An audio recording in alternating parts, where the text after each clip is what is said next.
25 Disemba Yesu kazaliwa. Soma. Mimi nikipata naacha kusoma. Twende. Inasema, sasa kulikuwa na wachungaji katika nchi ile, wakikesha malishoni kulinda kundi lao usiku. Mara malaika wa Bwana akawajia na utukufu wa Bwana, akaangalia pande zote. Ndio. Wakashikwa na hofu nyingi.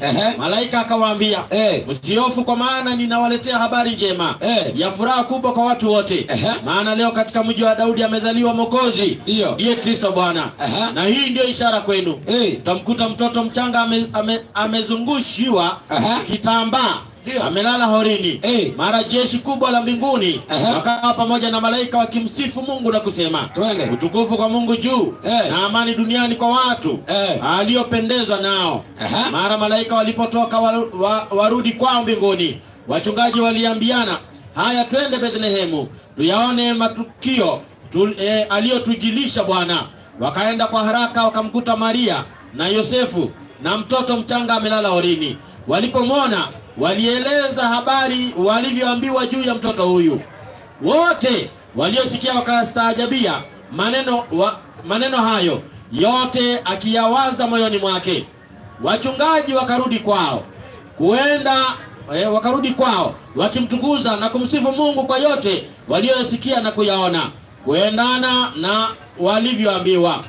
Zilipotimia siku 8, ndiyo wakati wa kumtahiri mtoto. Aliitwa jina lake Yesu, kama alivyoitwa na malaika kabla ya kutungwa mimba. Sijaona Ambe imetaja.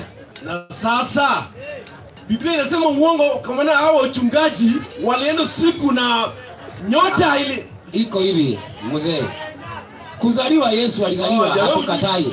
Ngoja kidogo mzee. Kuzaliwa kwa Yesu hatukatai. Yesu alizaliwa. Lakini tarehe ya kuzaliwa hakuna mtu anajua. Na wewe umejuaje yako tarehe 35? Kwa maana kala inasema namna hiyo. Kwa maana ndani ya Biblia, kaa kiti.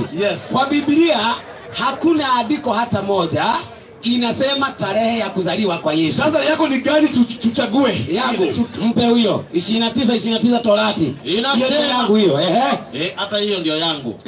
Mambo ya siri ni ya nani? Ni ya Bwana Mungu wetu. Maliza. Lakini mambo yaliyofunuliwa ni nani? Ni yetu sisi na nani? Na watoto wetu hata milele. Kwa hivyo sisi tunafuata ile imefanyaje? Imeandikwa. Lakini ile haijaandikwa. Ni siri ya nani? Ya Mungu. Na Mungu hajaandika siku ya kuzaliwa kwa Yesu, ni siri yake. Mpe maiki. Hiyo ni siri ya Mungu hiyo. Sasa hiyo ni date yako ni ngapi? Unasema date yako ni gani? Hakuna date. Wewe bwana umechanganyikiwa. Torati ngapi? Umesoma Torati? Wewe bwana, wewe uko na ucha. Wewe uko na kicha. Mzee taratibu. Unajua alisema ni Mkristo Muislamu. Sasa sijaelewa. Mpe Qur'ani inaanza Suratul Baqara na Suratul Nas. Haya, unaamini Qur'ani? Inasema kuanzia Genesis to Revelation. Haya, unaamini Qur'ani? Mimi nimejua hizi zote. Unaamini Qur'ani? Yes. Mpe huyo. Zote mbili na kuamini. Tusome. Yes, sama. Qur'ani 457. Kwanza hiyo amesema ni ya uongo. Qur'ani haianzi na Suratul Baqara.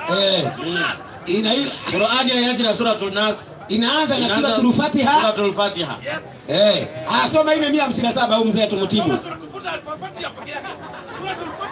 Mzee, naomba hivi, umesema unaamini Qur'ani, sio? Nasema hivi. Tafadhali, naomba hivi, mzee. Si umesema unaamini Qur'ani? Mimi nasoma Fatiha ya nini? Mimi nakuuliza hivi, umesema unaamini Qur'ani? Ine 157 soma. Na kwa ajili ya kusema kwao. Na kwa ajili ya kusema kwao. Sisi tumemuua Masihi Isa. Sisi tumemuua Masihi Yesu. Mwana wa Mariam. Mwana wa Mariamu. Mtume wa Mungu. Maliza. Hali hawakumuua wala hawakumsulubu. Mpe maiki. Kwa hivyo Yesu hakubaniwaje? Hakukufa. Unaamini hivyo? Yes. Haya, mpe huyo. 19:18 Yohana. Si anaamini zote mbili? Soma. 19:18. Yohana Injili. Wakamsulubisha huko. Na wengine wawili pamoja naye. Maliza. Mmoja huku na mwingine na mmoja huku. Na Yesu wapi? Katikati. Mpe. Biblia imesema Yesu alisulubiwa wapi? Na kwa nini wao walisulubishwa na watu ombi hawa? Kuanza walisulubishwa. Sasa tuombe hao watatu. Sababu wote walisulubishwa. Wewe mzee ndio umechanganyikiwa. Wewe ndio uko na kichaa.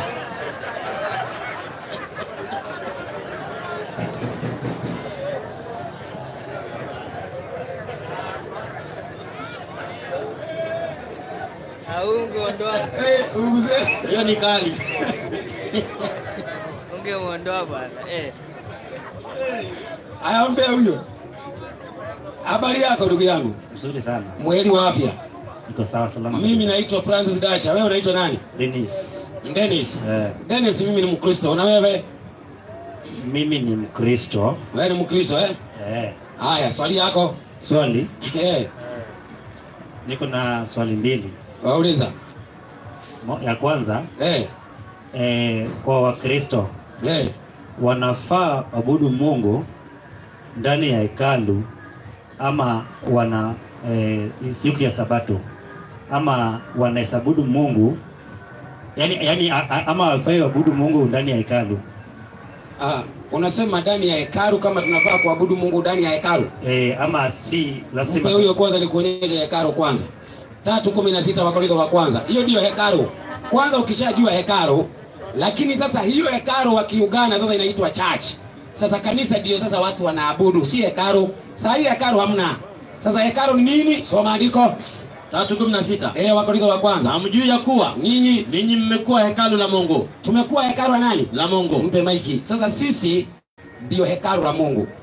Ndio. Sawa wewe ni hekalu ya Mungu, na huu mwili wangu ni hekalu ya Mungu, sawa Sasa swali yako gani sasa? Swali yangu ni mahali pa kusanyiko, yani mahali watu wanakusanyika. Si ukae hapa ndugu yangu wewe wa miwani. Kuja kaa baadaye nyingine. Sasa unajua hawa nishawaelewa. Hawajekaki kanisa. Hakuna kitu kingine wanaleta mpya hapo. Nyinyi najua tu amteki kanisa, sadaka mtoi, hakuna kitu mpya utatoa hapo. Nishakuelewa ubiri unaenda. Kuja kaa baadaye nyingine. Hakuna kitu mpya utatoa. Sasa swali yako nataka uiweke vizuri Nataka niweke vizuri. Kwanza mahali ya kukusanyika. Ni dhambi watu kusanyika ndani ya jengo ambalo limejengwa? Kama ni dhambi? Si dhambi. Maana hata wanafunzi wa Yesu walikuwa wanakusanyika ndani ya nyumba ya mtu na ni jengo. Jengo. Ndio. Kwa hivyo nyumba ambayo imejengwa inaitwa nini sasa? Nyumba. Si inaitwa nyumba. Kwa nini inaitwa nini? Na watu wanaabudu ndani yake. Si wale wanaabudu hapo ndani ndio wanaitwa kanisa? Linaitwa kanisa. Watu wa ndani. Lakini nyingine ni nyumba tu. Kuabudu ndani ya jengo ni sawa tu. Kwani sasa wewe saa hii tukiwa hapa kukuje jua tukuje sasa tunataka tukusanyike ama mpaka jioni alafu kunyeshe, tutaenda wapi? Kwa nyumba. Hiyo ndio maana ya nyumba kujengwa, ili watu waingie ndani, kukinyesha wasinyeshewe. Na kuna rafiki yangu aliniambia ati kwenda kwa hizo nyumba ambayo imejengwa ni kama dhambi, hizo ni jengo mtu ndiye amejenga, kuna haja ya kwenda ndani. Unajua mdomo ilipiwi kodi. Mtu anaweza sema alitoa andiko gani? Andiko inatoa. Alitoa andiko? Alitoa andiko gani? Mali Yesu aliuliza wanafunzi wake, unajua watu wanajua naitwa nani? Mbe huyo. Alafu Petro akamjibu, unajua kuna kitu moja nyinyi ambaye hamjeki kanisa hamjui, na mnafaa mjue. Kanisa haijengwi na mawe kama hii. Hiyo kwanza mjue.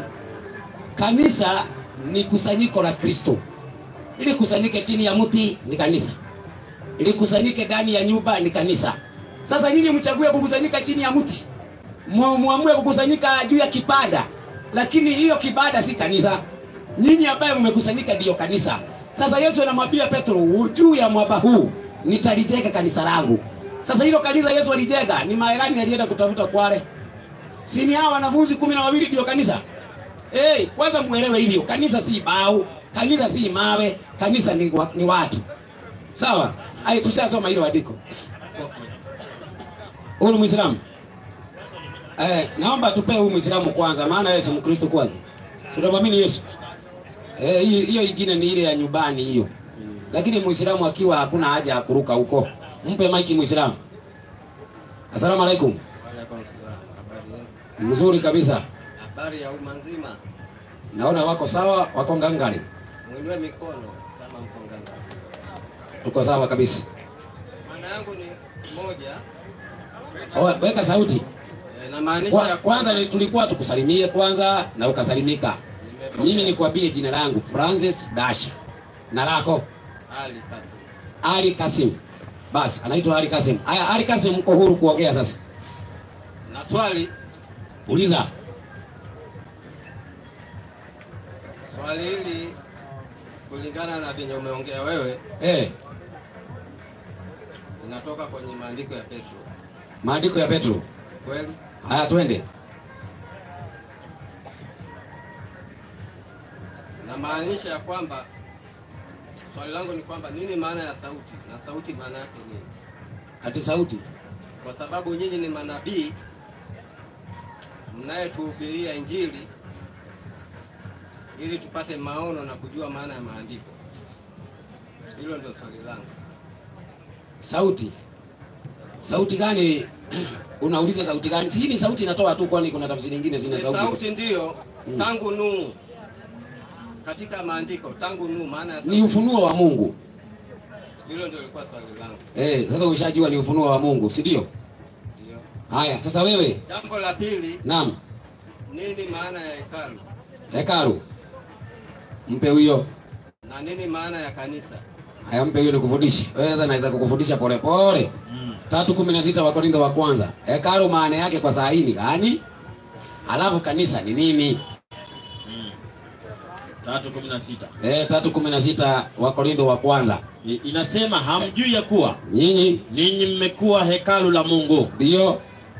Na ya kuwa Roho wa Mungu anakaa ndani yenu. Twende. Kama mtu akiliharibu hekalu la Mungu, Mungu atamharibu mtu huyo.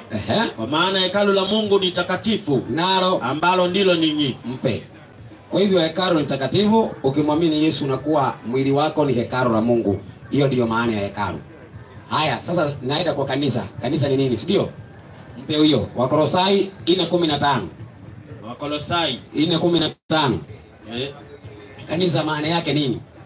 4:15. Wakolosai. Inasema wasalimuni ndugu walioko Laodikia. Wasalimuni ndugu walioko Laodikia na Nimfa. Na mumsalimie Nimfa na kanisa lililo katika nyumba yake. Mpe. Kanisa hilo linalosalimiwa liko ndani ya nyumba. Kwa hivyo wale wanakusanyika ndani ya nyumba ndio wanaitwa church. Kwa hivyo kanisa ni mkusanyiko, eklesia. Mkusanyiko linaitwa church. Majirani ni mkusanyiko. Majirani zako ni si majirani. Mnapokusanyika, kwa mfano, hebu mpe nikuonyeshe. Hebu nipe 18:20 Mathayo. Sio mkusanyike mkinywa chang'aa. Ni mkusanyike kwa ajili ya Kristo. Sasa ndio inaitwa church. Soma. Inasema 18:20. Kwa kuwa walipo wawili au watatu wamekusanyika kwa jina langu. Unaona, wamekusanyika kwa jina langu, hapo ndio wanaitwa church. Nami nipo papo hapo katikati yao. Basi, na kanisani Yesu anakuwa hapo. Mkikusanyika, Yesu wako na nyinyi hapo. Mkikusanyika kwa jina lake. Mpe maiki. Hiyo ndio inaitwa kanisa. Umeelewa? Haya, mimi niko na swali kwako.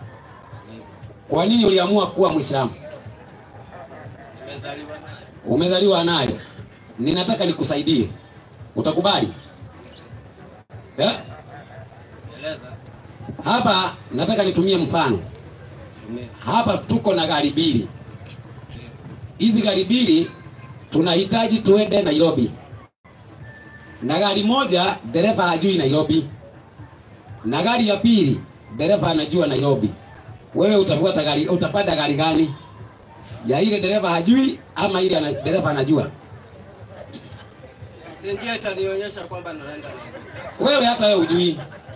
Wewe una mimi naye sijui Nairobi. Hujui. Wewe unataka uende Nairobi na hujui Nairobi. Sasa umepanda kama abiria. Lakini dereva wa kwanza hajui Nairobi. Kwa hiyo unamaanisha mfano huu ni waku... nataka tu ujibu kulingana vile unaweza jibu tu. Ndio, nitajibu kwamba sijui. Ndio. Nasema hivi.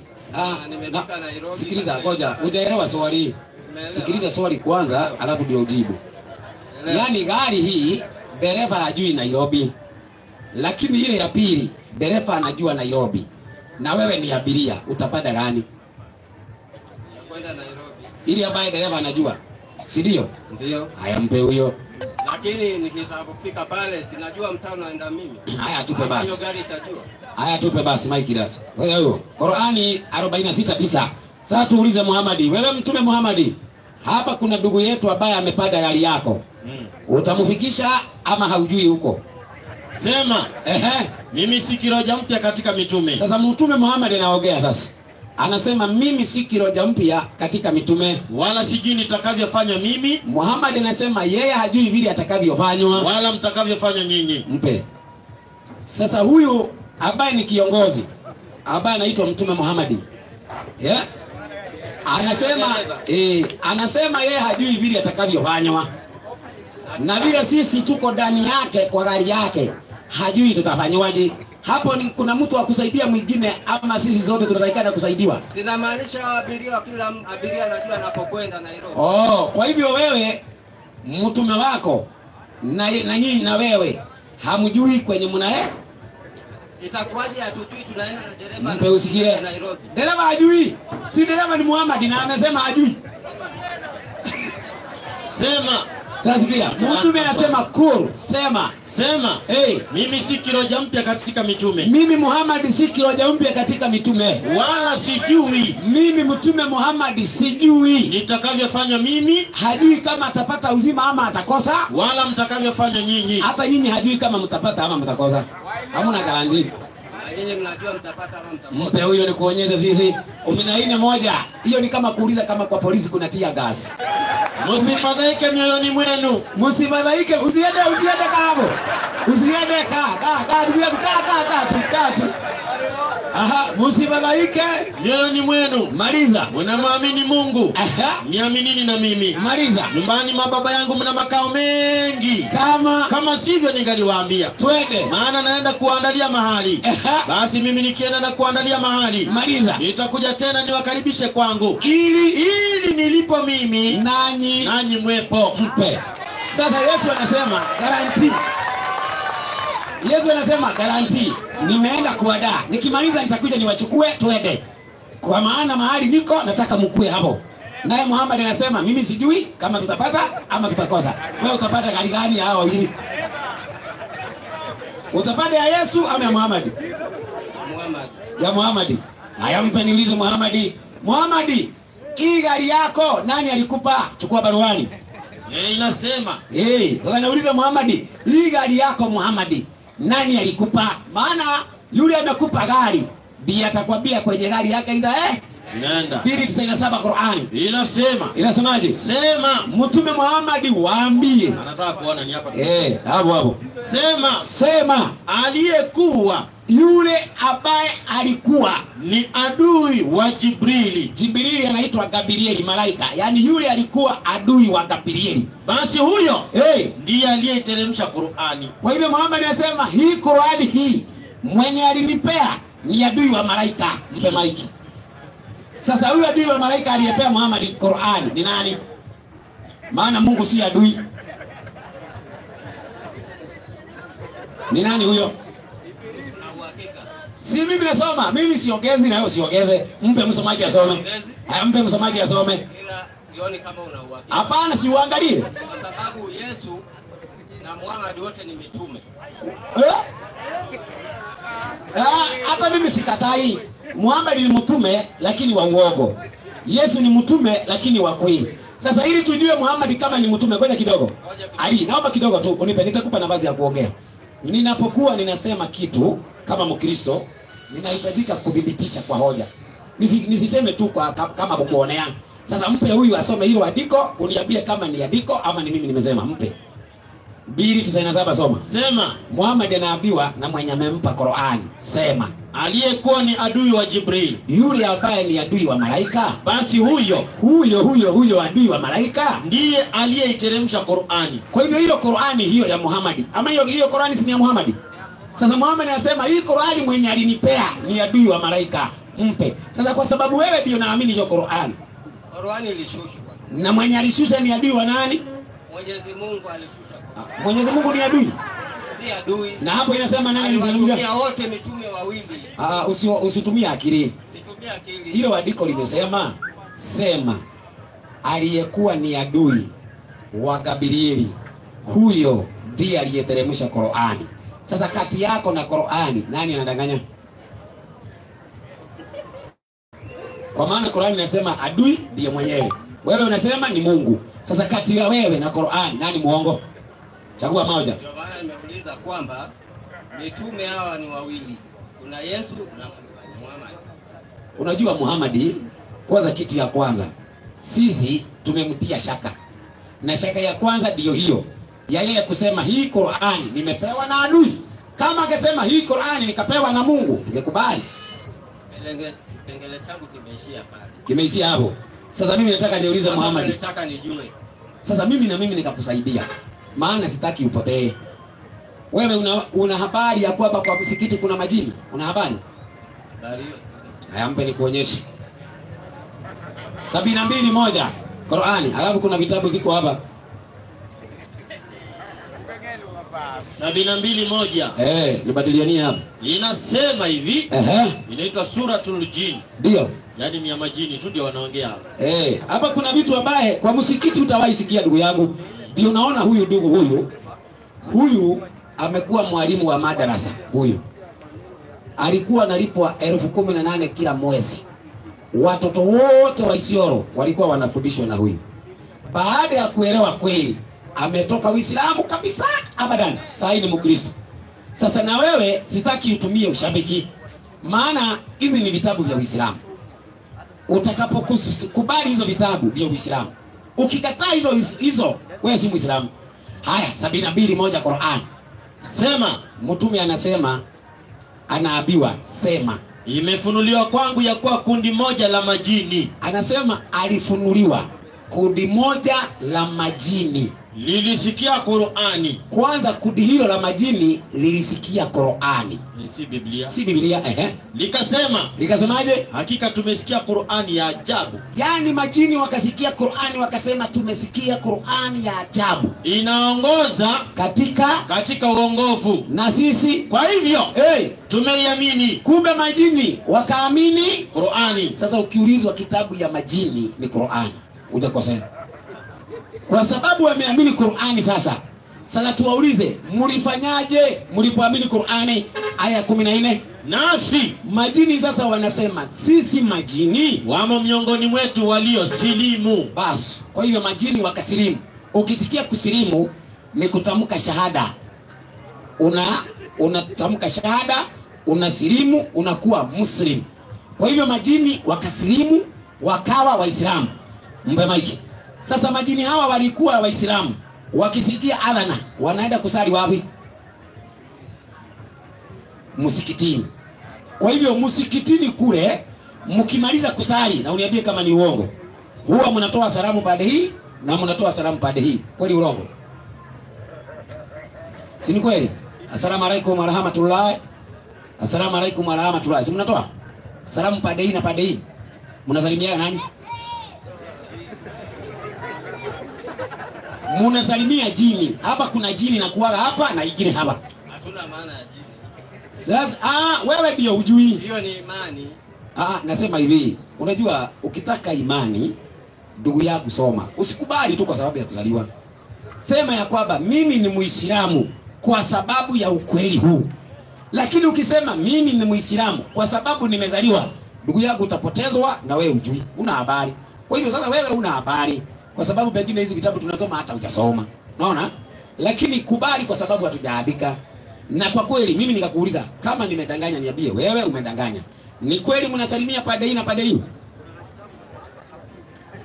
Nataka nikusomee kitabu hiko hapa. Yenye inasema mnasalimia jini. Hiyo ni sawa. Basi. Na wewe venye unaweza ukamaliza kusali ukatuku. Mimi sijakataa. Inaendana sawa. Mimi hoja yangu ni hii. Ya kwamba mpaka hii dunia ikwishe, watu watakuwa kwa msikiti wanasalimia tu pande hii. Hakuna siku mtatubu mseme atusalimii jini. Hiyo ni maana ya kutubu. Haya. Nina maana hiyo kuambia hivyo ili kusoma wanasalimia nani? Kinaitwa Arshadul Muslim. Mfasiri anaitwa Sheikh Said Musa. Kwa hivyo si Mkristo hapa, kuna Thomas hapa. Hawa wanaitwa wanachuoni wa Kiislamu. Inasemaje? Kurasa 21. Asalamu alaykum wa rahmatullahi. Wakati amemaliza kuswali, na anamalizia pamoja na kutimiza kugeuka, na atainua kwa hiyo salamu kurejesha imamu na walioko kuliani mwake walioko kuliani mwake. Miongoni mwa watu wako kuliani na majini. Kwa hivyo mnasalimia mtu wako hapo kuliani na majini iko hapo. Hiyo unasalimia. Sasa nikakwambia una habari majini wanakuwaga msikitini, ukasema hauna habari. Ndio hiyo habari. Kwa hivyo sasa wewe unaenda kwa msikiti wa majini. Mwalimu. Naam. Na ndio maana hata akiwa peke yake akiswali hapa. Akiwa peke yake kabisa kuna mtu mwingine. Lazima atasalimiana huku na huku. Nani yako hapa? Ni jini tu itakuwa hapo. Niko na wewe ni jini. Usali saa hii. Saa hii usali. Haya, sasa ndugu yangu. Una habari shetani naye alisilimu akawa Muislamu? Una habari? Una habari shetani mwenyewe ni Muislamu? Una habari? Shetani alikuwa ni malaika wa ulimwengu wote. Ndio nasema alikuwa malaika. Ndio nasema sasa tunamuogelea shetani. Tangu mwanzo. Ibilisi sasa. Walipokutana na Muhammad, unajua Muhammad alisilimisha shetani? Unajua hivyo? Hebu mbona nikusomee? Asili ya majini ukurasa wa 20. Imeandikwa na Dr. Ahmad Sakir, mfasiri Abu Jafar Chifu, ukurasa wa 20. Yaani kusoma majina ni kudhibitisha kabisa. Ni bahati mbaya kwamba Adam na Hawa hawakufanikiwa kufanya jitihada za kumwezesha shetani na wanawe kuomba msamaha kwa Mwenyezi Mungu na kuwa Waislamu. Ni Mtume Muhammad tu ndiye aliyemsilimisha shetani akawa Muislamu. Mpe. Kwa nini? Kwa sababu ya uwezo wa Mwenyezi Mungu aliyempatia Mtume Muhammad. Kwa hivyo Mtume Muhammad akapewa uwezo, akasilimisha nani? Alipewa Mwenyezi Mungu alimpea Muhammad. Akamsilimisha nani? Shetani. Kwa hivyo shetani ni wa dini gani? Si Waislamu. Shetani ni wa dini ambaye alishuka kwa minajili ya hapo imesema alisilimu. Hapo imesema alisilimishwa na nani? Hapana. Wacha turudi. Ni Mtume Muhammad tu ndiye. Ndio hapa usiniangalia angalia kitabu. Ni Mtume Muhammad tu ndiye aliyemsilimisha shetani. Ndiye aliyemsilimisha shetani akawa nani? Muislamu. Mpe maiki. Shetani ni wa dini gani? Na mtume ni wa dini gani? Ni Muislamu. Na shetani? Shetani alikuwa shetani. Alafu akasilimu akawa nani? Shetani anakushawishi wewe na mimi. Ndio akasilimu akawa wa dini gani? Akatubu akawa Muislamu. Kwa hivyo shetani ni Muislamu? Si kweli. Unajua nikwambie ndugu yangu mimi naona saa hii ukanisomea kitu kwa Biblia siwezi kutumia ujanja kuhepa, siwezi. Hebu ni challenge na Biblia tu, niambie andiko moja tu. Uone kama nitakataa. Ndio maana nilikwambia chochote cha Wakristo. Ndio maana nilipokuja hapa nikawaambia nini maana ya sauti na sauti maana yake nini? Ndio hiyo, ninakwambia sauti kama. Kama unajua maandiko tangu mwanzo ungejua nini maana ya sauti na sauti maana. Haya basi sijui nionyeshe. Siwezi. Unaona? Ukisema hujui kujibu, jibu ni hii na hujajibu. Maana hebu mpe huyo ni kuonyesha sauti yenyewe. 58:1 Isaya. Ile sauti mimi natoa saa hii ni ya kukuhubiria wewe dhambi zako. Dhambi yako kwanza ni kwenda kwa msikiti. Hiyo ni dhambi ya jinai. 58:1 Isaya. 58:1. Inasema hivi. Ndio. 58:1. Piga kelele usiache. Piga kelele usiache. Paza sauti. Anauliza nini? Sauti. Sema sauti. Dasha, paza sauti. Paza sauti yako. Kama tarumbeta. Maliza. Wahubiri watu wangu kosa lao. Na ninahubiri nini? Kosa la huyu. Na kosa lake ni kwenda wapi? Msikitini. Maana msikitini kuna nini? Ibilisi na majini. Kuna shetani na majini huko. Hiyo ndio sauti. Asanteni. Barikiwe. Nimekuja hapa kwa minajili niweze kujua maana nilikuwa nataka kujua. Basi, umejua na Mungu akubariki. Kubatizwa ni bure. Sibatizwi. Mwenye swali aje ajibu. Haya. Mwenye swali mwingine? Haya, kwanza nawauliza Wakristo. Wakristo ni watu wangapi ambao wanasema ya kwamba kesho tuje, kesho kutwa kwa hii wiki? Watu wangapi? Sasa kwa sababu tukija hapa tunatoka bali. Hapa si kwetu, tunahitajika kulala, Tunahitajika kukula. Microphone zimeona vile zinaisha betri. Watu wangapi ambao wako tayari kuchangia kwa ajili ya mkutano huu siku zenye Mungu atatujalia kuwa hapa? Haya basi. Mimi naomba hapa ndio mtaweka hapa sasa.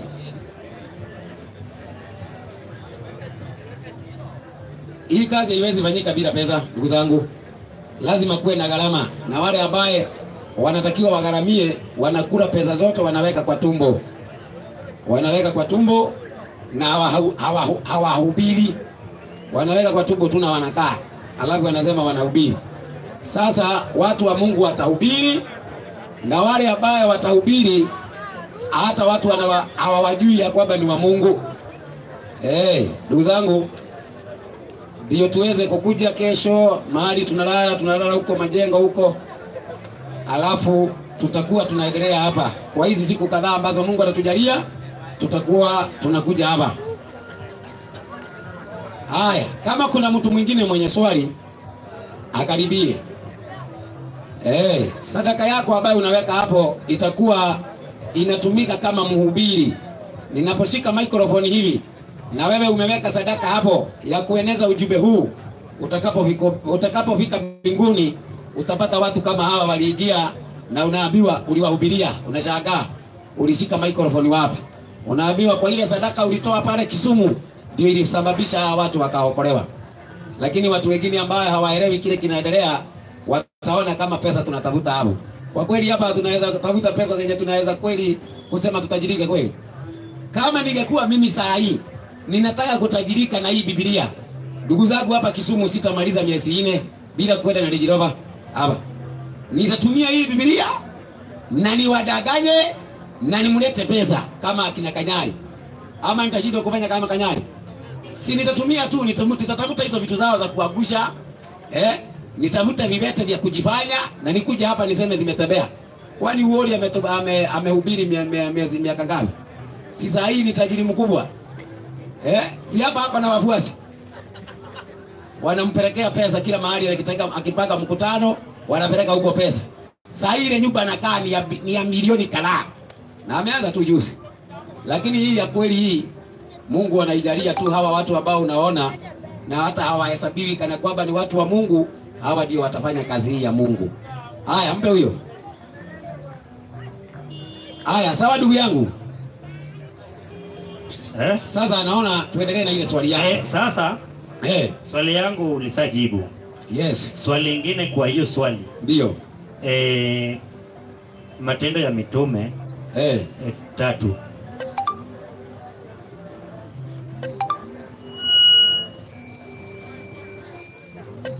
Haya. Matendo ya Mitume ngapi? 3. 3 ngapi? Hapo tuanze hapo mlango wa kwanza. 3:1. Haya, soma. Matendo ya Mitume 3. Alafu naomba tujuane. Wakristo wangapi tuko nao hapa?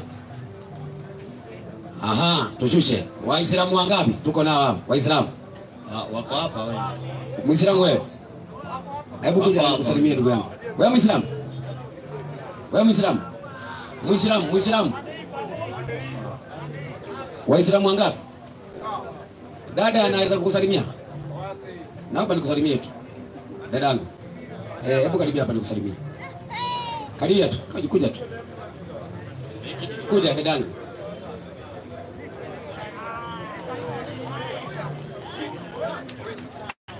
Haya. Kuna kingine hapa. Bwana naomba viti. Alafu hizi viti kujeni nazo tu. Hao wadada wakalie. Dada kuja tu. Kaa hapa. Mpe kiti hapo wakalie. Karibia tu. Kaa tu hapa. Alafu nyinyi wanaume mko hapa, naomba tusonge nyuma kidogo tu. Tusonge nyuma kidogo tu kwa heshima ya hawa wadada. Asante sana. Leo hata tumebarikiwa, tuko na wadada wa Kiislamu na ni mbaraka mkubwa sana.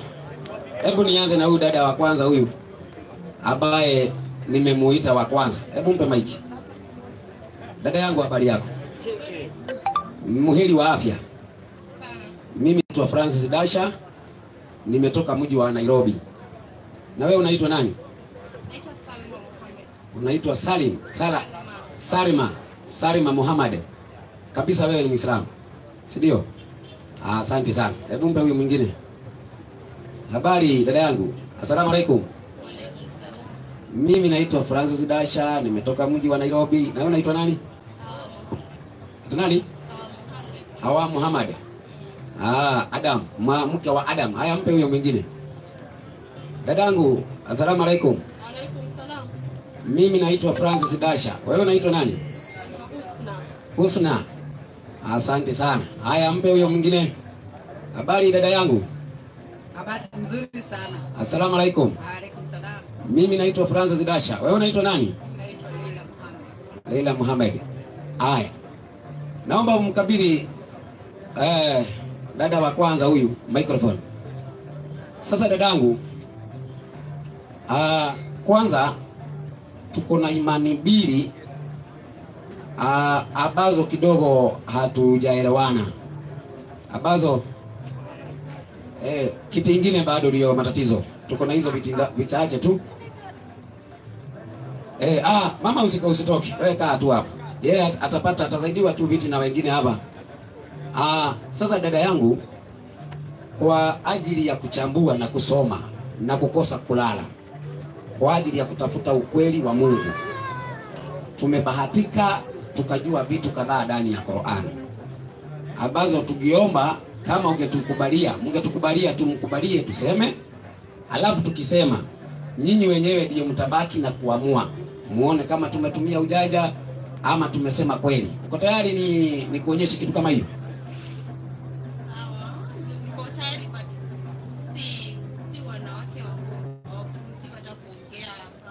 Sasa kwa Waislamu wanawake hawaruhusiwi, lakini kwa Wakristo wanaruhusiwa. Sasa na kwa sababu huu ni mkutano wa Wakristo, mmeruhusiwa.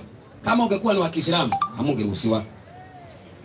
Sasa nilidhani ni muhadhara, nilidhani ni ya Wakristo na Waislamu. Ni muhadhara bado, lakini Waislamu hawajakuja.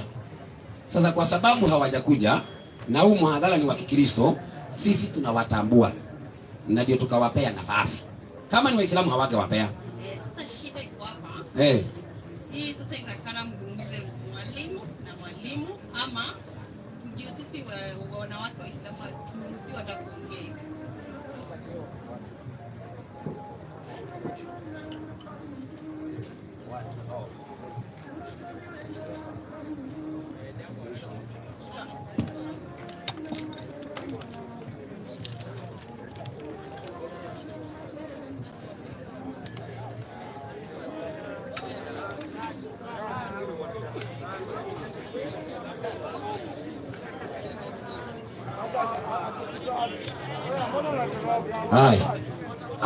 Sasa dada, hakuna haja ya kupotea. Mimi kuna kitu muhimu sana nataka mjue. Na hata mkikaa msikitini miaka 20 ama miaka yote mtakaa, hamtawahi jua. Na mimi nataka mjue, nyinyi mkienda mtaenda kufanya utafiti wenu. Haya, kwanza hebu nimpe huyo dada. Dada, kwa msikiti kuna milango miwili. Mlango wa kuingiwa na wanaume na mlango wa kuingiwa na wanawake. Si kweli? Kwa hivyo wanawake katika Uislamu hawachangamani. Si ndio kweli? Alafu mwanaume wa Kiislamu akisali, wakati anaposali haufai kupita mbele yake ukiwa mwanamke. Mtu yoyote hafai kupita mbele ya mtu yoyote ambaye anaswali. Lakini kwa mujibu wa vitabu kuna vitu tatu. Mwanaume akipita hiyo sala haijaharibika. Lakini mwanamke akipita hiyo sala yote inaharibika. Mwajua hiyo? Mimi najua. Mwanamke ambayo si halali yako. Okay. Ukiwa umeshika udhu na unataka kuswali, haufai kumshika. Hiyo kumshika umeharibu udhu yake na hawezi kuswali. Okay. Sasa wacha nikufundishe kitu fulani hapa.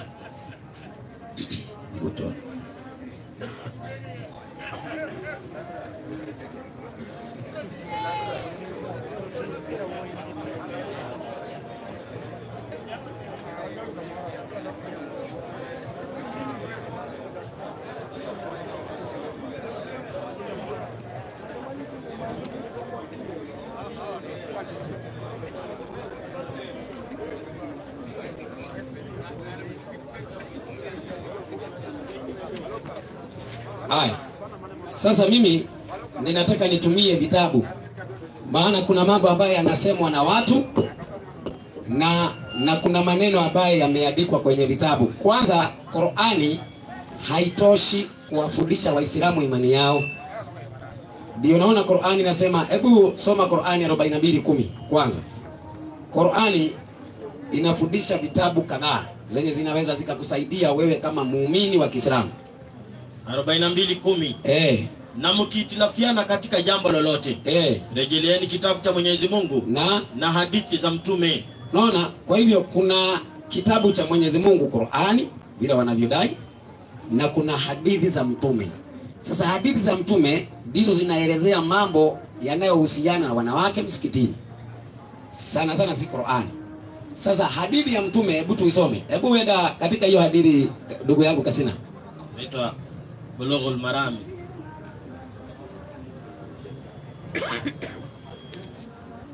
Na Amiri, Naam.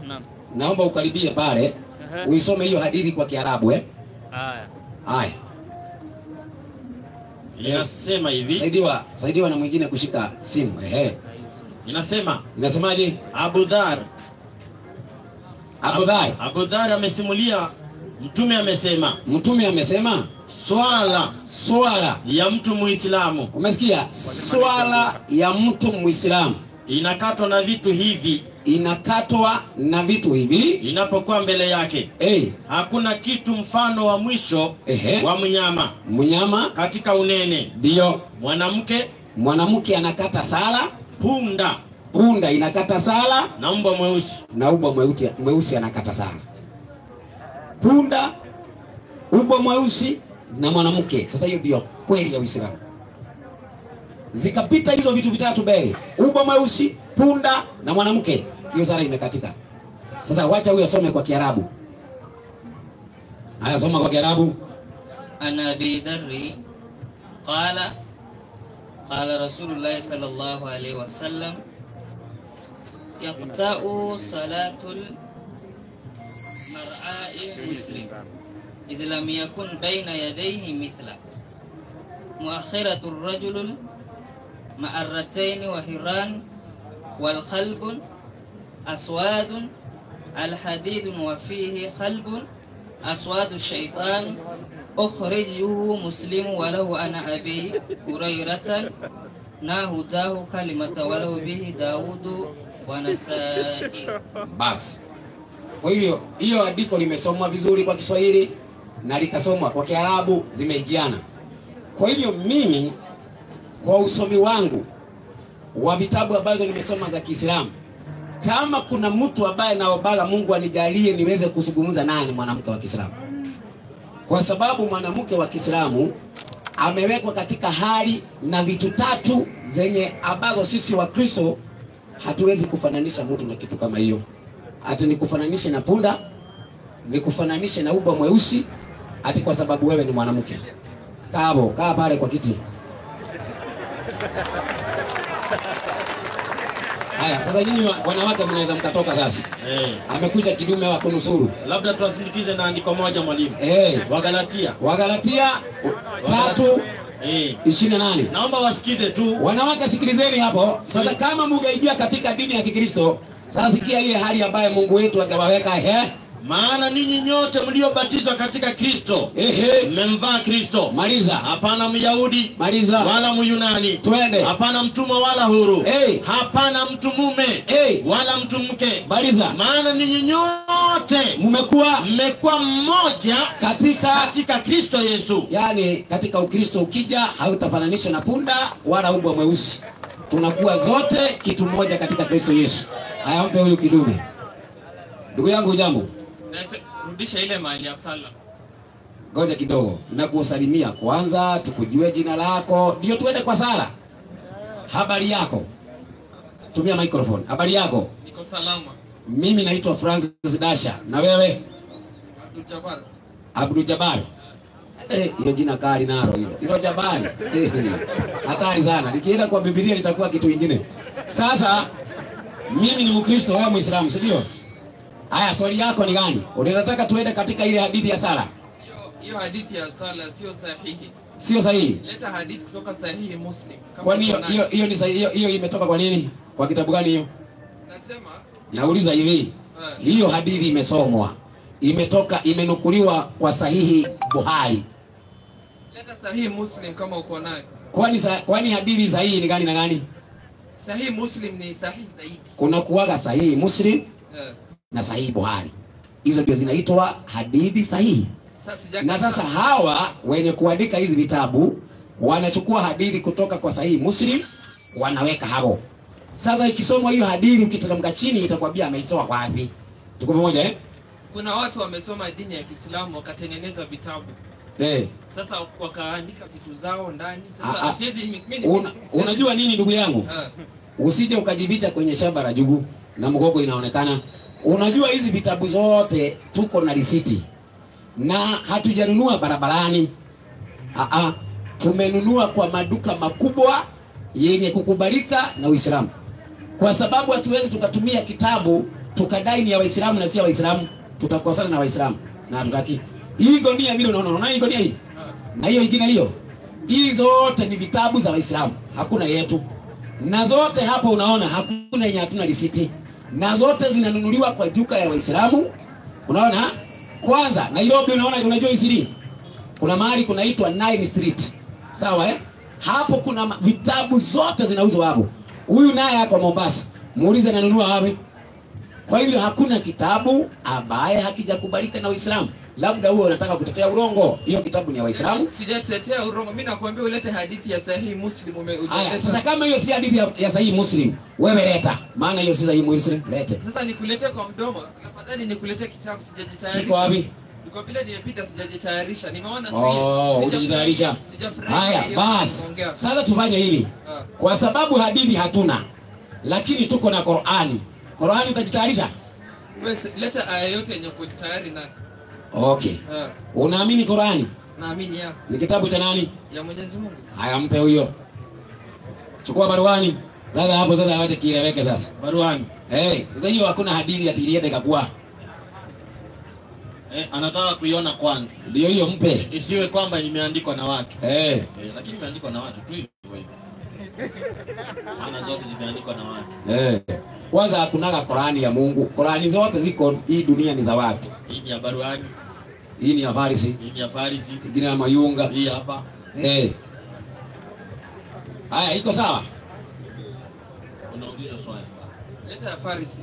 Ya Farisi. Kwanza ya Farisi ndio mroko mkubwa. Tanga ndajua tu ya aya. Haya, mimi nataka hivi. Haya. Amiri. Naam. Eda bare. Unajua Kiarabu wewe? Naelewa Kiarabu. Sasa tutasoma Kiswahili. Tutasoma Kiarabu. Wengine pia. Si wewe unajua Kiswahili? Ukisoma Kiarabu, huwezi jua Kiswahili kutamka na Kiswahili? Nasema wafadhali wenzetu pia wafaidike.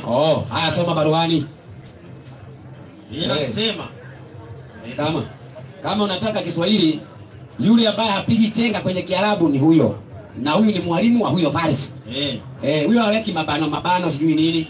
Haya, 2:97. Sema, mtume sema, aliyekuwa ni adui. Yule alikuwa ni adui wa Jibril. Wa Jibril. Basi huyo ni nani? Ndiye aliyeteremsha Qur'ani. Mpe. Andiko hilo limesema mwenye kuteremsha Qur'ani ni nani? Mwenye kuteremsha Qur'ani. Sijauliza wewe, nimeuliza andiko. Mpe arudie. Sikiliza andiko ujibu andiko. Sema Muhammadi, aliyekuwa ni adui wa Jibril. Yule ambaye ni adui wa Jibrili. Basi huyo ndiye aliyeteremsha Qur'ani. Mpe. Mwenye aliteremsha Qur'ani kwa mujibu wa Qur'ani anaitwaje? Jibril. Mpe arudie. Sikiliza vizuri. Tutarudia tu. Sema aliyekuwa ni adui wa Jibril. Basi huyo ndiye aliyeteremsha Qur'ani. Mpe. Aliyekuwa nani? Haya, sasa acha angalie. Alafu tuisome kwa Kiarabu sasa.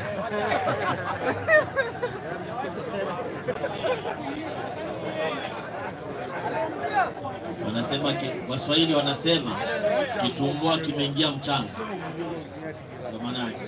Ndio maana yake. Kapag ibuhat ya bako, pwede ko ko. Muslim. Islamu dini tu kama. Lakini unaniona inalingana, naona. Sivyo? Suratul Baqara aya 97. Na Qur'ani nyingi za internet hiyo andiko hakuna wametoa. Hata inawezekana hiyo naangalia hakuna pengine wametoa. Unajitetea mapema. Wacha nikuambie. Kwenye hii kitabu kiko hapa unapata 1, 2, 3 mpaka 97. Lakini za internet unapata ya kwamba unafika 98, 96, 97 wanaruka, wale 97 wanaruka. Wanaruka kabisa. Haya yako iko? Hii ya internet nasali hata nayo kwa msikiti. It is verified. Uko nayo? Verified. Tusomee kama iko ni sawa. Ngoja niangalie.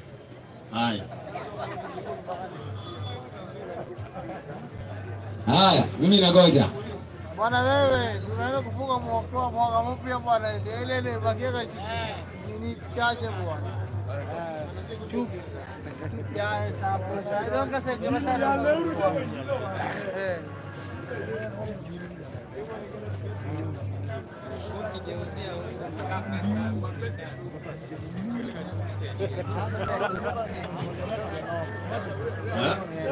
Ye kimya chote tunasubiri andiko.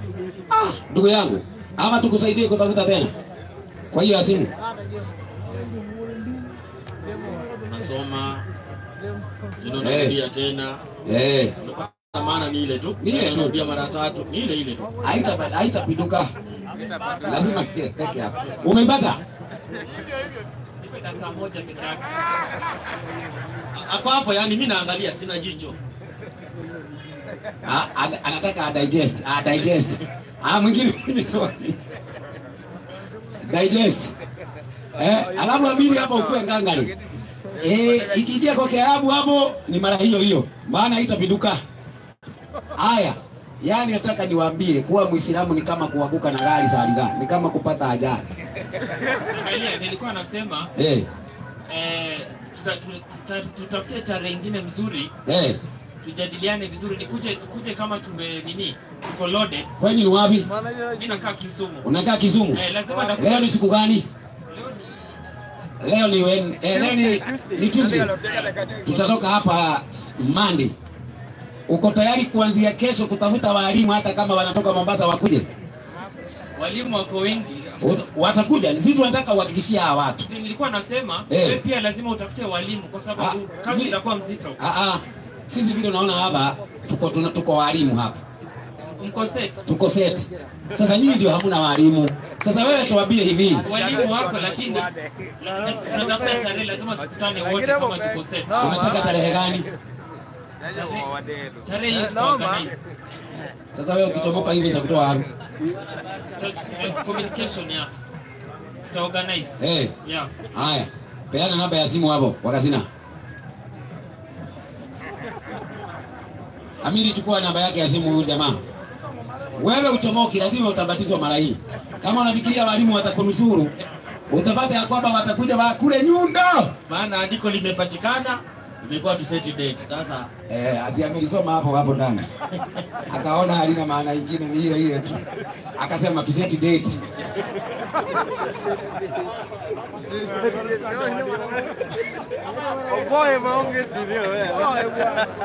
Yaani Wakristo nataka niwaambie, tukashikana mkono na mkakubali tutafute mahali tujifundishe. Mimi nataka nikwambie misikiti yote inaandikwa church yote. Unajua tunapotoka kwa hii Kisumu, Waislamu wanarudi na hawatuiti. Wanaenda kwa msikiti ile ya Jamia, wanaweka hapo nje. Watu wakazi wanawapata hapo. Mimi naonaga wameweka kwa internet. Naona wako hapo kwa Jamia na hapo. Si msikiti iko hapa chini. Hapo hicho msikiti wanaweka hapo na ninaona wanasilimisha watu. Tunaweza pata kiwanja pande hiyo. Hiyo pande ya msikiti huko. Tunaweza pata kiwanja ama kielekea hapa. Hapa tu. Haya. Ndugu yangu mpe maiki. Sasa nabo umepeana? Amekuwa. Sasa unataka tuweke tutaongea na simu, si ndio? Sawa. Haya, Mungu akubariki. Tuonane. Good night. Haya, mwingine mwenye swali? ule mzee wetu ule kijana wetu ule wa kanisa kujenga. Amesema anakuja. Kijana kuja hapo. Alikuwa amesema Matendo ya Mitume 3:1 soma.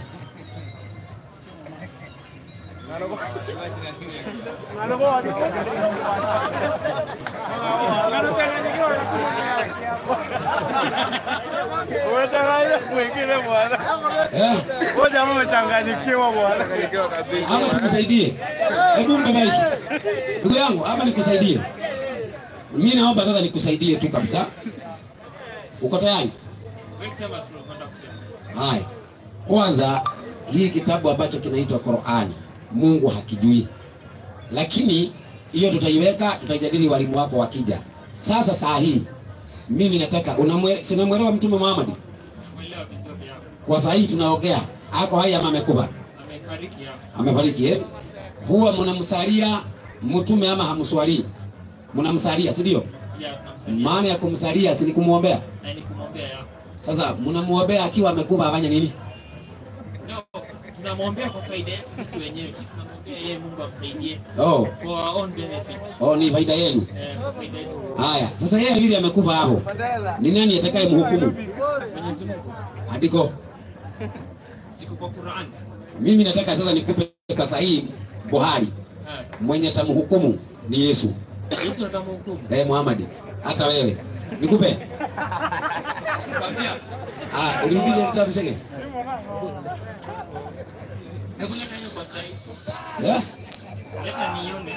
Haya, hebu toa hizo vitabu.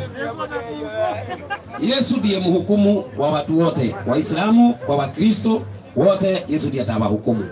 Hata Muhammad mwenyewe alimpea Yesu maisha yake. Nitakuonyesha leo.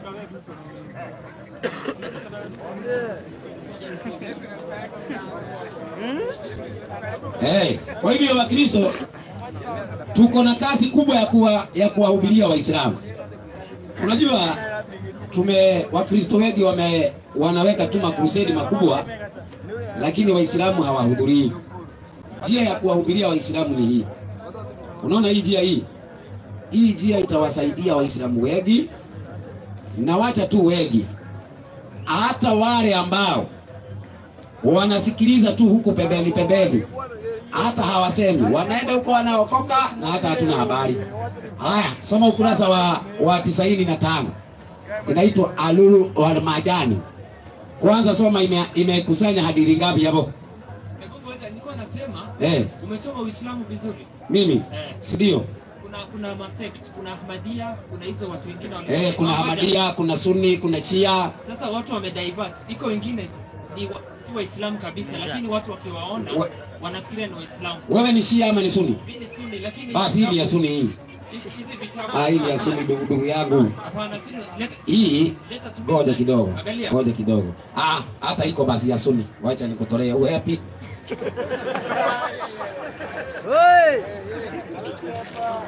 Kama ulikuwa unafikiria unahepa, basi bado. Haya, ndio hii. Sasa hii sema ni ya Shia.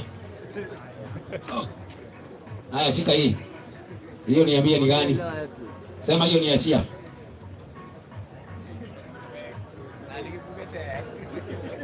Hiyo fungua hivi. Ikae hivi. No, ikae hivi. Hiyo ndio tusoma. Unajua Kiingereza? Unajua Kiingereza? Kitu hivi. Inaitwa the soma hapa ndio ingie ndani. Soma hapa ndio ujue nini kiko ndani. The translation of the Sayo volume 5. Zinakuwa volume ngapi zote? Ziko volume 9. Sawa Sasa nisomee hadithi namba 25.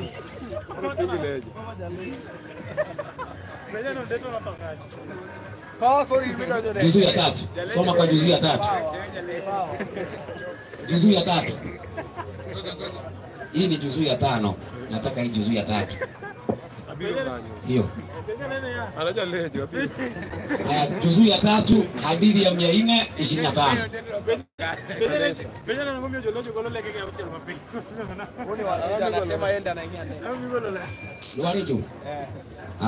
Atakuja.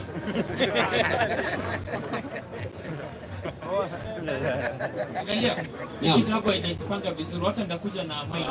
Ambaye ni brand hiyo. Haijajipanga vizuri. Kwani kwa hakuna ingine utapata tofauti hiyo. Yangu imepangana vizuri. Ziko volume 9 na ni hizo. Anasema vile imepangana. Sasa nilikuwa nasema kupangana aje kama uji kufungua abiwe akufungulie. Nilikuwa nasema ukitaka kuniweza uniweze na vitabu zangu. Mimi mwenyewe nikuje. Utakuja. Sasa kama ni wewe unakuja, kuja kesho na vitabu. Sawa? Nasema mimi nakuja na vitabu zangu, Qur'ani yangu, kila kitu. Kwa sababu gani? Kuna vitabu ambayo watu wana confuse. Mimi nasema hivi, sijakataa. Mimi nasema kwa sababu ni wewe na hakuna ubali unaenda, kesho ukuje na Qur'ani na ukuje na hadithi za mtume zako ndio tutasoma. Utakuja? Nimesema tunakuja kama tuko set pamoja na walimu vile nilikueleza. Alafu kitu kingine hawezi saidika huyu. Kitu kingine alikuwa jamaa anajaza kitu time inaenda. Mali ya sala, wale wanawake walikuwa wamekaa hapa. Ile hadithi ya sala sio sahihi. Ni wewe unasema kwa mdomo si sahihi. Hiyo kitu haiko kwa dini. Iko. Kwa nini imeandikwa kwa hiyo kitabu bila kuwa kwa dini? Haiko kwa dini. Hata kama mama hawajasoma chochote, lakini waliona kama umefanya makosa. Wewe sasa wewe ni mdomo wenye hailipi kodi. Peana microphone hapo, hata wita walimu ukuje nao. Hiyo ilikuwa kwa kitabu gani hiyo yenye hadithi ya sala? Wewe enda. Silizoma hapo ukasema ati ni dhaifu, sijui ni nini. Yaani kusema kuja hakuna kuja anakuja. Hadithi gani tulikuwa tusome? Ni tia chochoro aende. Hadithi ya 25 soma. Anataka kuchomoka. Alafu ukimpa hadithi yenyewe anasema ijapangwa vizuri. Ni dhaifu. Hii kile ni dhaifu. Hii kile naona mkuu siwezi kumugua. Yaani Uislamu bila uogo hauendi. 425 inasemaje? Narrated Abu Huraira. Imenukuliwa na baba wa mapaka anaitwa Abu Huraira. Na hii ni Buhari. Tena hiyo ni Buhari tena sahihi. Ya Sunni. Narrated Abu Huraira. Allah's messenger said, mtume wa Allah alisemaje? By him, in whose hand my soul is. Nani? Son of Mary. Nani? Jesus. Ambaye atafanyaje? Will shortly descend amongst you. People. And will judge mankind. Atafanyaje? Atahukumu wanadamu. Mpe. Nani huyo atahukumu wanadamu? Hiyo hadithi. Si sahihi. Sasa acha nikuonyeshe Qur'an. Ngoja Ngoja hapa. Ngopo. Basi hapa tuende kwa Qur'an. Jibu kwanza hii. Jibu. Inaeleza Yesu atakuja, ametabiriwa kwa Kiislamu atarejea. Kabla dunia ijakwisha. Sasa bila atarejea, atakuja kuonyesha watu dini ya haki ilikuwa ni gani. Kisha atarejea. Kwa vile Yesu kwa hivi sasa Yesu alililiwa na Mwenyezi Mungu. Yesu hakufariki. Kwanza. Sasa wewe kabla hujaenda hajafariki. Hadithi imesema atakuja kujudge mankind. Si ndio?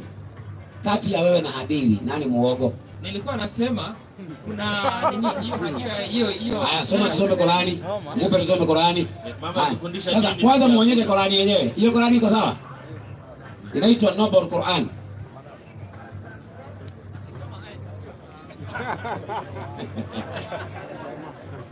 Uislamu ni kujificha ficha tu. Yaani kwa Uislamu mimi hata lazima mlipewa nini mkawa Waislamu? Ama mlilogwa? Ile 355 inasema narrated Abu Huraira. Allah's messenger said, by him, in whose hand my soul is. Nani? Surely, Isa. Nani? Jesus. Teremka. The son of Maryam. Will shortly descend amongst you. And will judge mankind. Mpe. Atafanyaje? Abu Huraira haiko hajaandikwa kwa yote ya Qur'ani. Good night ndugu yangu. Good night. Angalia. Abu Huraira ukimkataa kama kuna Waislamu wanakusikiliza wataenda kukupiga kwa msikiti. Sijakataa Abu Huraira. Abu Huraira sijamkataa, lakini Abu Huraira ni nani? Hakuna aya kwa Qur'an ambaye Abu Huraira anazungumza ama Abu Huraira ni nani kwanza? Abu Huraira ni sahaba. Sahaba muogo mkweli. Kweli. Na kwa hivyo hiyo maneno anasema ni ya kweli ama ya urongo? Sina nakueleza hiyo hadithi si ya kweli. Kwa hivyo sahaba ni muogo. Sio kwa sababu gani? Hakuna mahali ya Abu Huraira ameongea ndani. Yaani ndugu yangu hata uaibiki Qur'ani kama hii Yeye tumesoma maneno ndani, wewe unasema ni urongo. Uaibiki. Inaweza tengenezwa. Hii tena tumetengeneza. Angalia look. Hiyo aya. Kuja yako basi. Angalia nimesoma madrasa nimaliza hiyo aya kuna kwa Qur'an. Hiyo kwa sababu vile imezungumza. Ama nikupe microphone niongee na huyu mtu. Haya, wacha nikupe mwalimu wa madrasa. Maana wewe unasema ulikuwa madrasa, una ni mwalimu wa madrasa. Sasa wacha nikupe microphone. Salamu alaykum. Zima. كيف حالك؟ أنا بخير والحمد لله. أنا اسمي عمير وأنت؟ عبد الجبار. ما شاء الله. Ulisema uko na shaka na hiyo? Niko na shaka kubwa sana na hiyo kitabu. Yeah.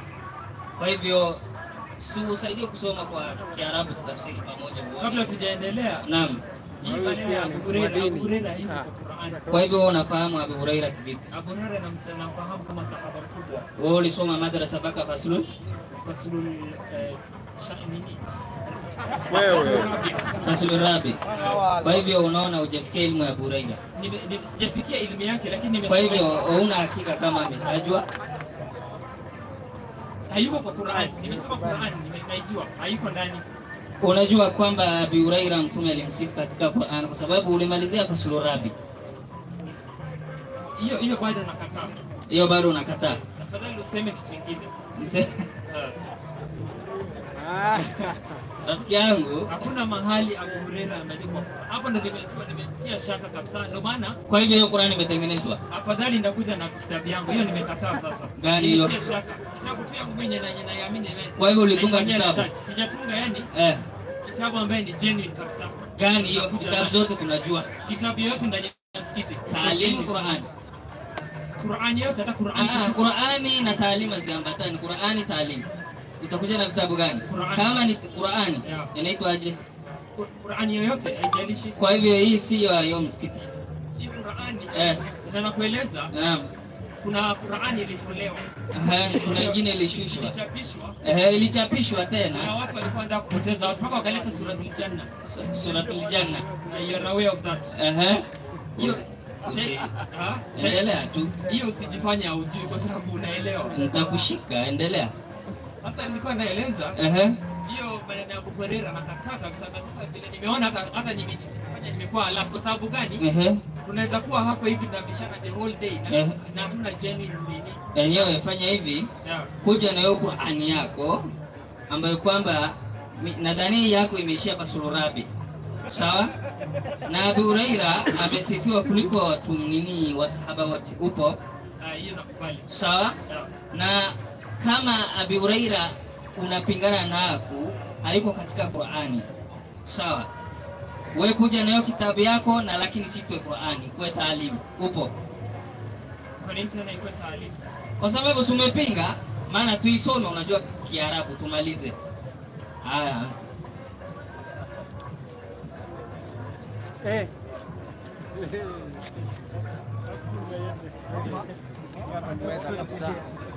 Jamani,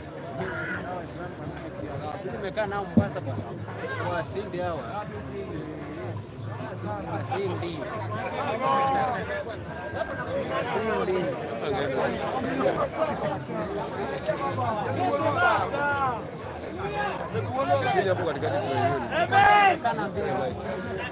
Sina. Saidia tu huyu kidogo. Pole pole twende andiko baada ya andiko Kiarabu. Hapo imeandikwa kana Rasulullah والذي تفسي بيده لا يشكنا أن ينزل فيكم ابن مريم ابن مريم حكم مفسك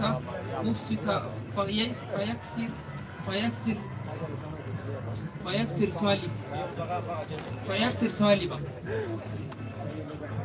Rafiki yangu, umemaliza? Umemaliza? Ami siwezi nikakutafsiri vile ulivyosoma. Upo? Nipo ya. Kwa hivyo unajielewa kwa sababu. Rudia kama unataka nikurekebishe. haja yetu ni hiyo ama haja yetu kwa sababu unajua ukisoma Kiarabu ukisoma kivingine umesema maneno mengine upo kwa hiyo sasa wewe kusoma hiyo vile inavyofaa. Kwa hivyo umeteleza na hapo kidogo, naomba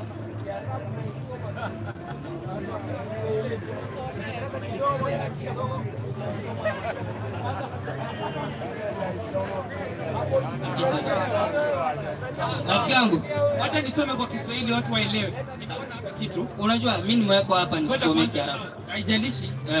Hawa watu wapate. Hapa imeandikwa hadithi ya Abu Huraira anasema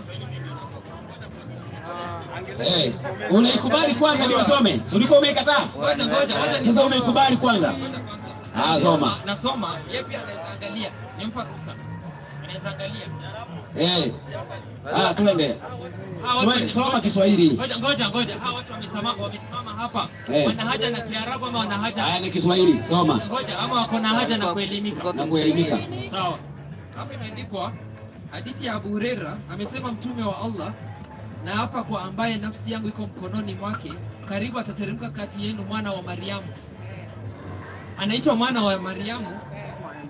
Mwana wa Mariamu atahukumu kwa uadilifu, atavunja misalaba, ataua nguruwe na ataondosha kodi. Kodi ni tax. Na mali zitakuwa nyingi mpaka hakuna atakayepokea. Sasa hapa inaeleza Yesu vile Waislamu wanasema vile atarejea duniani. Akirejea atakuja kufanyaje? Atakuja kuvunja misalaba. Na nini nyingine? Atavunja misalaba, ataua nguruwe. Na nini nyingine? Na ataondosha kodi ya jizya. Na nini nyingine? Na mali itakuwa nyingi. Maskini itakuwa. Na nini nyingine? Kuna nyingine umeruka? Na ngoja. Ama kwa kuhukumu uoni? Unaona tu kwa kuua nguruwe? Hakuna kwa hukumu. Anzia tena. Atahukumu kwa uadilifu ama nianze tu? Anzia juu. Hadithi ya Abu Huraira amesema mtume wa Allah, amesema na hapa kwa ambaye nafsi yangu iko mikononi mwake, karibu atateremka kati yenu. Kwa hivyo hiyo nafsi ya Muhammad iko mikononi mwa yule atateremka, si ndio?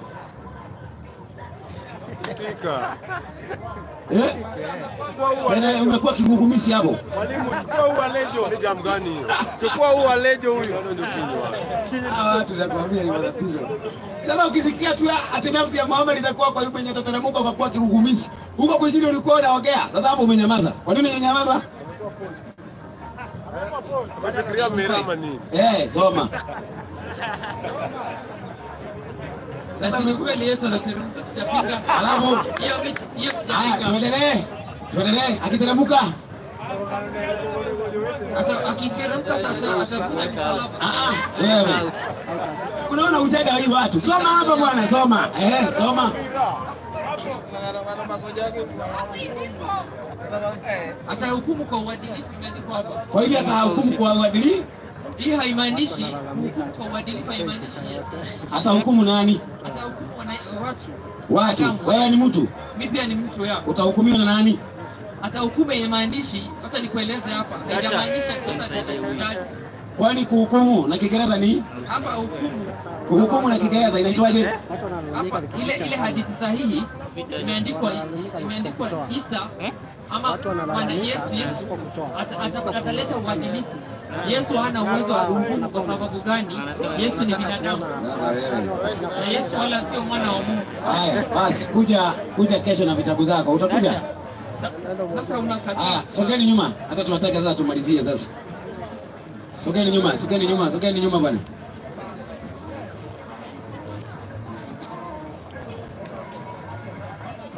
Gang. Nimerudi. Unaamini Muhammad? Naamini, lakini tujafanya haraka kwa sababu gani? Naenda kukimbia mahali. Najua. Kidogo tu. Naamini Muhammad? Naamini. Na Isa? Wote naamini. Unaamini kama nani? Nabii wa Mwenyezi Mungu. Nabii wa Mwenyezi Mungu. Na kuamini kwako wewe, kati ya Isa na Muhammad, nani mfuasi wako mkuu? Wote wako wafuasi wangu. Wote nawaamini. Kwa hivyo wewe unaamini kama Isa atarudi? naamini vizuri sana. Naamini atarejea. Kwa hivyo kati ya Muhammad na Isa akirudi, kwa mfano sahi Muhammad arudi, Isa arudi, wewe utafuata nani?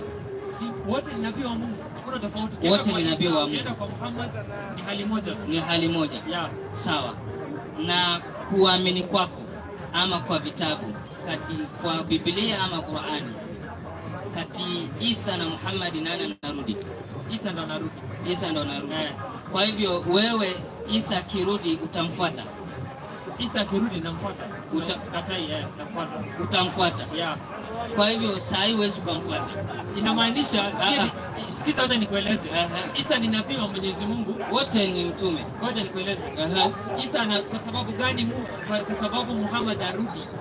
Na Isa unajua tunaeleza kwa sababu gani Muhammad angerudi lakini Isa ndo anarudi. Jesus Christ anarudi kwa sababu gani? Kwa sababu Jesus kwa sababu gani? Usihadithie kwa sababu gani? Si tunaeleza. Anarudi kwa sababu yeye ndio kwa tashwishi. Watu wengine wanasema ni Mungu, wengine wanasema mwana wa Mungu, na kuna wengine wanasema mtume wa Mungu, wengine wanasema ndio Mungu mwenyewe. Sasa wanachama ni wengi. Hiyo ni imani yako. Sasa kwa vile watu wametofautiana, ndio Mungu ameamua sasa yeye ndio atarejea kueleza mahali ya haki kwa wapi. Ni Uislamu, ni Ukristo, ni dini gani ambayo iko sawa. Ngoja. Kwa hivyo wewe Isa imshota akikuja utamfuata? Isa sasa atakuwa anaeleza haki. Kama nitakuwa hai namfuata yako. Mbona usimfuate sasa hivi? Hata sasa hivi si bado namwamini hata kwa sasa. Umfuati anachofanya Isa wewe ufanye. Isa kwa sababu gani nafuata Muhammad? Kwa sababu Isa alitangulia. Sasa Muhammad ndio kwa mwisho. Kwa vile nafuata Muhammad kwa sababu nabii wa mwisho, lakini Isa pia namwamini kabisa na maandiko yake, kila kitu namwamini Yesu. Yeah. Kwa hivyo wewe unamwamini Isa? Isa namwamini kabisa, lakini namwamini kama nabii wa Mwenyezi Mungu. Hata mimi namwamini kama mtume. Ndio maana namfuata. Muhammad mtume. Hatumpingi. Isa mtume. Hatumpingi. Lakini tunatafuta nani bora kuliko wengine. Na in case akikuja sasa hivi Muhammad hayuko. Sawa? Naam. Isa atarudi. Isa atarudi, hakuna mtu anakataa. Na mimi nitamfuata Isa. Kwa mfano akikuja sasa hivi. Naam. Sasa hivi Isa ashuke hapa. Wewe utampinga tena? Nikipiga Isa atakuwa anakufuru. Kwa hivyo atakuwa anatoka kwa Uislamu. Nikimpinga nikisema sifuata. Kwa hivyo hata sasa hivi unampinga Isa? Sijampinga Isa kabisa. Mimi napinga, nimekataa kama Isa ni Mungu na nimekataa kama Isa ni mwana wa Mungu ama Mungu mwenyewe. Hiyo pekee yake, lakini mafundisho yote ya Isa ni kunyima yake. Kwa hivyo kabisa, rafiki yangu fanya hivi, njoo na maandiko yako. Inshallah majaliwa tutapatana kesho vizuri. Hebu ngoja kidogo. Hivi mtume akisema kitu utakataa? Wanalalamika. Muhammad. Haya, hebu mbe huyo. Hebu nipe 19 Qur'an. Inasema. Malaika akasema. Akasemaje? Hakika mimi ni mjumbe wa Mola wako. Ili nikupe mwana mtakatifu. Ampe maiki. Ndugu yangu. Hiyo inaitwa suratul Maryam, si ndio? Hiyo aya inaeleza. Ngoja kidogo. Si inaitwa suratul Maryam. Sawa, correct. Si malaika Jibrili alitumwa? Kweli. Aende kwa Maryam. Kweli. Akaambiwa amwambie Maryam aje. Alimwambia atapata mtoto. Nikupe mwana mtakatifu. Ni kweli.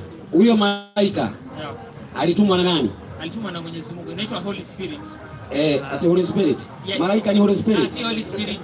Yani mwana mtakatifu yani malaika alitumwa na Mungu ampelekee Mariamu mwana mtakatifu. Huyo mwana malaika alitoa wapi? Huyo mwana kuna mahali malaika ametoa, amekuja tu kueleza mali. Si malaika, hebu soma, usiongeze maneno yako. Hebu soma hii. Unaona hii? Si ndio hii 19 hii? Ndio hii. Malaika akasema, hakika mimi ni mjumbe wa Mola wako ili nikupe mwana mtakatifu.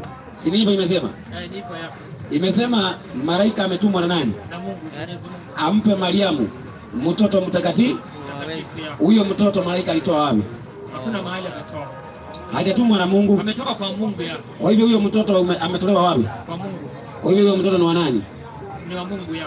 Sasa. Inamaanisha, sikiliza. Angalia, hiyo ni kitu kidogo kwa Mwenyezi Mungu, haimaanishi ni mtoto wa Mwenyezi Mungu. ukisema mwana Yesu mtoto wa Mungu utakuwa unamrudisha Mwenyezi Mungu. Kwa nini? Utakuwa unamrudisha, utamfanya level. Kwani huyu mtoto mtakatifu malaika ametoa kwa nani? Kwa Mwenyezi Mungu. Kwa hiyo huyo mtoto ni wa nani?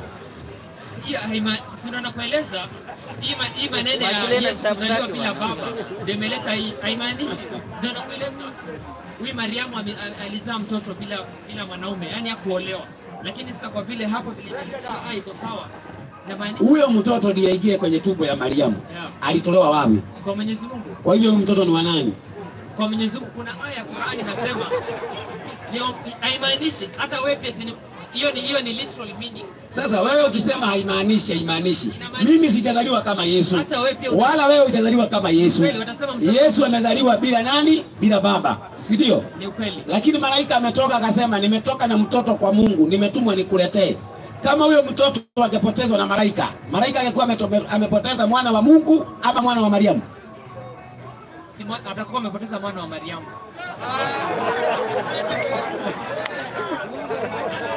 Haya, nafikiri tuonane kesho majaliwa inshallah.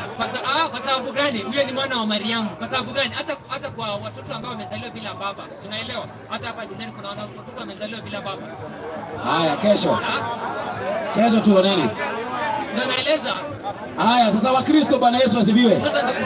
Tunataka tuweze kuomba alafu tumalizie mkutano wetu tuondoke, tupatane kesho majaliwa ya Mwenyezi Mungu. Haya, ndugu Chege. Ndugu yangu Chege kuja malizia mkutano kwa ombi. Chege hayuko. Haya, tunaomba. Baba wetu wa mbinguni, tunakushukuru, asante kwa wema wako na fadhili zako. Asante kwa sababu wewe ni mwema na fadhili zako ni za milele. Tulipokuja katika mji huu wa Kisumu tulikuomba Bwana uweze kuwa pamoja nasi. Utukubalie tuweze kupata kibali kwa wakaaji wa Kisumu, na wewe ni mwaminifu. Tumepata kiwanja, stima tumepata, na tumelitangaza jina lako. Wabariki wakaaji wa mji huu wa Kisumu. Wale hawana kazi wape kazi. Wale ambao ni wagonjwa Bwana watembelee, waponye magonjwa yao. Wale ambao hawana amani ndani ya ndoa zao, ndani ya nyumba zao, Mungu watembelee, wape amani yenye inatoka kwako. Zaidi ya yote, mfalme wa amani, tunaomba kila mmoja umwadae kwa ajili ya ufalme wako. Tunapoendelea kujifundisha kwa pamoja, tunaomba kibali kutoka kwako, na tunaomba wewe mwenyewe uweze kuwa mwalimu ili tuweze kufahamu na kusikia sauti yako ikinena nasi. Tunapoachana na wapendwa hawa, sisi tunapoelekea kupumzika masaa ya usiku, mfalme wa amani, tunaomba uweze kuwa pamoja nasi. Tulinde, baki pamoja nao, walinde majaliwa yako ikikupendeza. Tukipatana kutakapo mabazuka, tutaliinua na kulihimidi jina lako. Tumeomba tukijua umetusikia na umetujibu, maana tumeomba kupitia kwa jina la Yesu aliye Bwana na Mwokozi wetu tumeomba. Amen. Hapa kuna kitabu cha shilingi 200 ukihitaji chenye mafundisho ya Mungu. Asante.